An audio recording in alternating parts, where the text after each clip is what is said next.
Halo Sobat Denok Ayu semua, terima kasih karena masih setia menunggu video-video terbaru dari Denok Ayu Novel. Jangan pernah lupa ya untuk selalu subscribe, like, and comment, agar Denok semakin semangat upload videonya.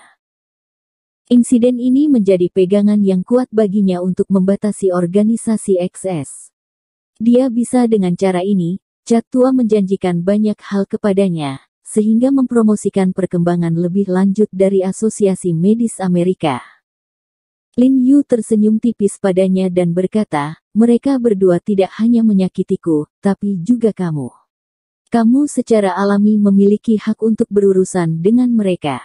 Aku berjanji padamu, tapi kamu harus bertanya kepada kepala bidang berikutnya apa maksudmu.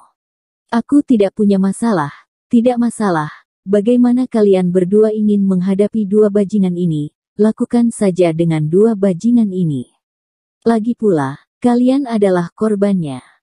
Kepala Tian buru-buru berkata sambil tersenyum, beraninya dia mengatakan setengah tidak, di hadapan seorang tuan muda, yang bisa mengirim dua pasukan andalan China untuk menyelamatkan pada saat yang sama. Terima kasih, Ho. Ani tersenyum manis pada Lin Yu, lalu menoleh untuk berterima kasih kepada Tian Shouchang, Li Changming dan Qin Yong. Kepala Tian, bisakah Anda membantuku menahan mereka berdua untuk sementara waktu? Tanya Kepala Encong Tian. Tentu saja bisa.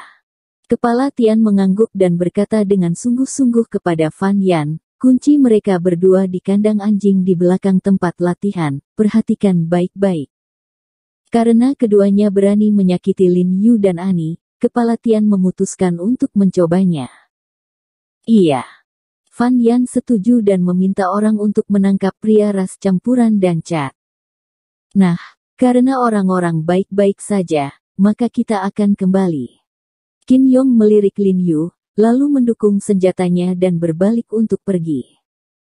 Dan masih banyak lagi. Lin Yu dengan cepat memanggilnya dengan suara yang dalam. Apa yang terjadi lagi? Qin Yong berpura-pura terlihat sedikit tidak sabar di Lin Yu.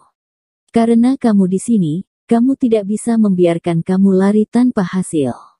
Bantu kami menangkap monyet. Lin Yu berkata kepada Qin Yong dan Li Changming bahwa ia khawatir Kepala Tian tidak memiliki tangan di sini. Tanpa diduga, Qin Yong dan Li Changming akan mengambil inisiatif untuk mengirimkannya ke pintu. Itu bisa dianggap sebagai pukulan yang bengkok. Tangkap monyetnya. Qin Yong dan Li Changming sama-sama terkejut, melihat Lin Yu dengan heran, berpikir mereka salah dengar. Ya, tangkap monyet itu. Lin Yu tersenyum, dan kemudian memberitahu mereka tentang apa yang terjadi. Tidak, apa yang kamu katakan itu benar. Benar-benar ada monyet sebesar itu. Qin Yong mengerutkan kening setelah mendengarnya, dan jelas memiliki keraguan besar tentang kata-kata Lin Yu. Itu benar.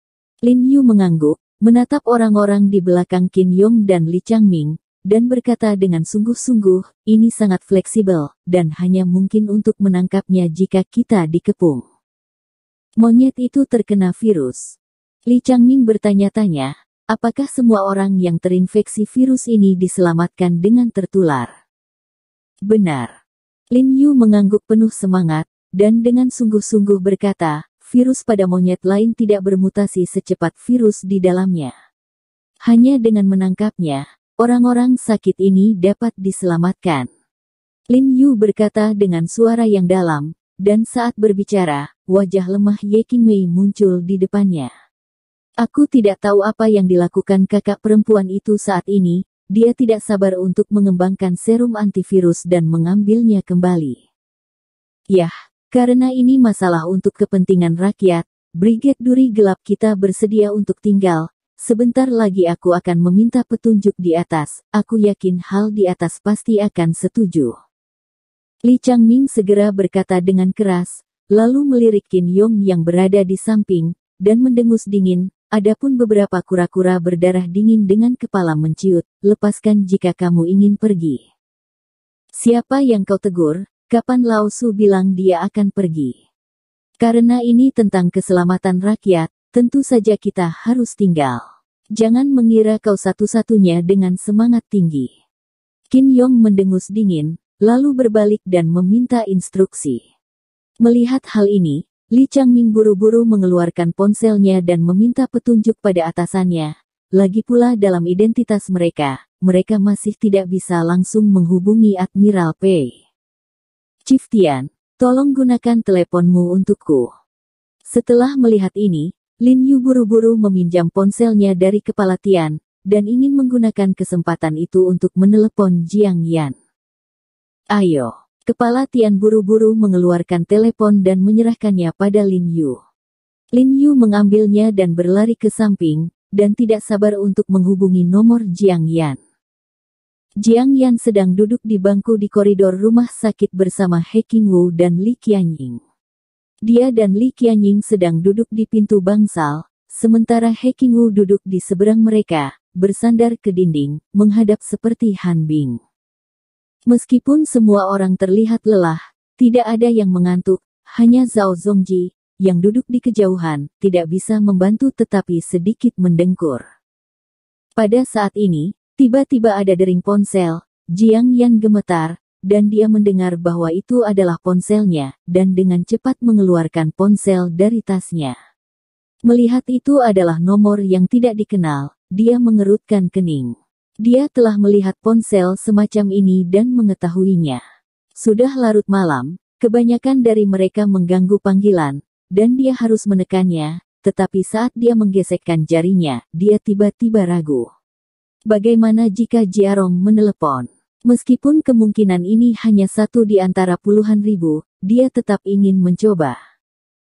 Kemudian dia langsung menghubungkan telepon, dengan hati-hati meletakkan gagang telepon di telinganya, menahan napas, dan tidak berbicara. Kakak Ian, apakah itu kamu, Kakak Ian? Tiba-tiba sebuah suara yang dikenalnya datang dari ujung telepon yang lain. Tubuh Jiang Yan tiba-tiba bergetar, dan batu yang menempel di jantungnya tiba-tiba hancur. Dia berdiri dan berkata dengan cemas, Jiarong, apakah kamu baik-baik saja? Air mata di matanya keluar saat dia berbicara. Keluhan yang tak ada habisnya menghantam seperti gelombang pasang, dan kekhawatiran beberapa hari terakhir ini akhirnya lenyap. Betapa dia berharap pria ini berdiri di depannya sekarang, jika dia bisa terjun ke pelukannya dan menangis, itu akan menjadi hal terindah di dunia. Li Qianying di sampingnya dan He Lao di sisi yang berlawanan tercengang ketika mereka mendengar kata-katanya, dan langsung menjadi sadar.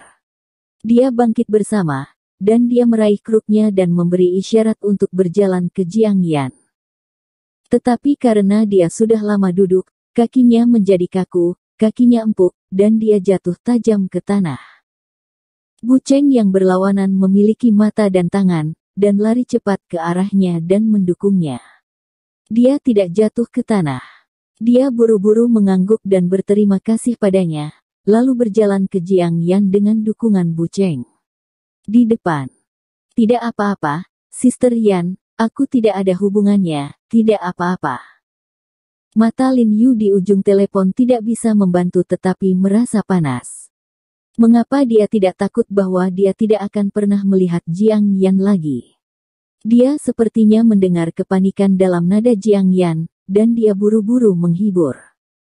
Tidak apa-apa, itu membuatku takut sampai mati, mengapa kamu pergi 2 hari ini?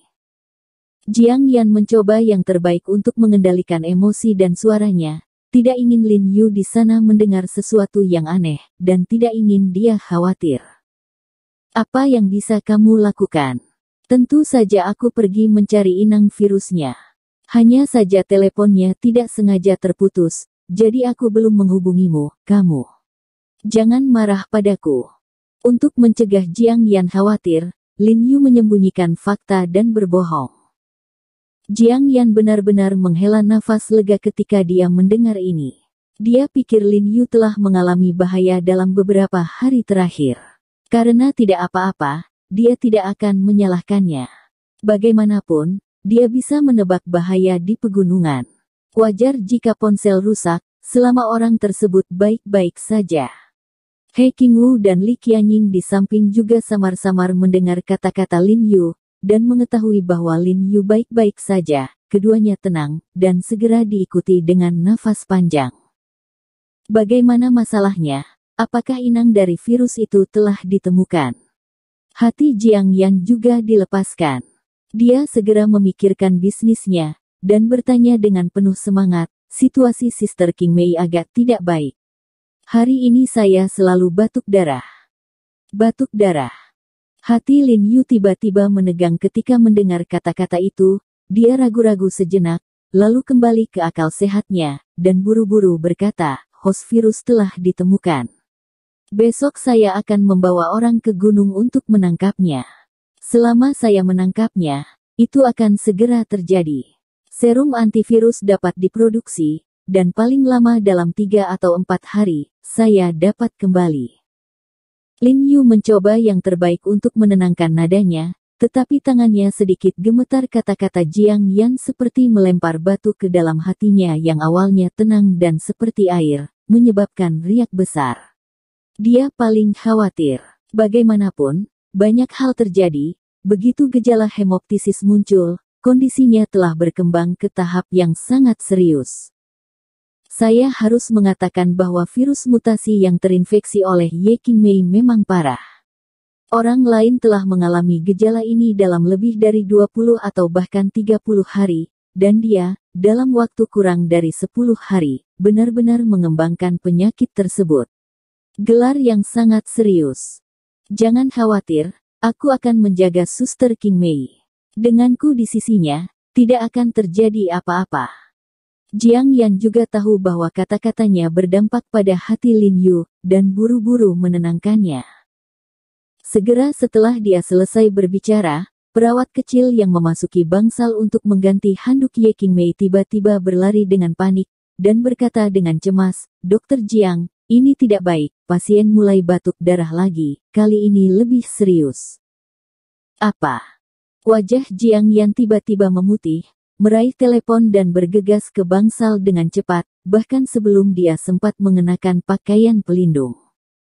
Ye Qingbro pucat seperti kertas di ranjang rumah sakit, batuk darah, dan dadanya perlahan-lahan melengkung bersama, pernafasannya jelas jauh lebih besar daripada asupannya. Jiang Yan gemetar ketakutan. Mengetahui bahwa saturasi oksigen darah dari tubuh Ye Qingmei pada instrumen telah turun dengan cepat, dia panik dan buru-buru berkata kepada perawat, cepat, cepat, panggil.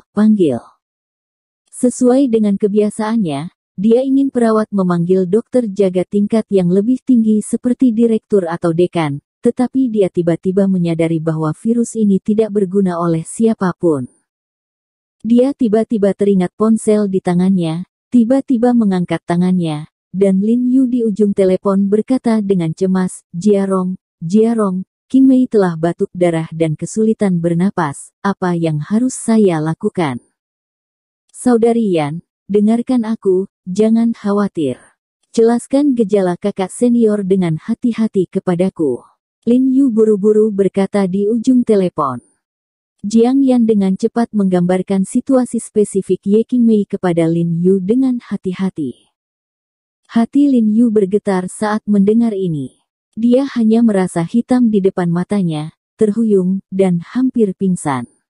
Mendengar penjelasan Jiang Yan, dia tahu bahwa Ye Qingmei berada dalam kondisi kritis saat ini, dan dia mungkin tidak bisa bertahan malam ini.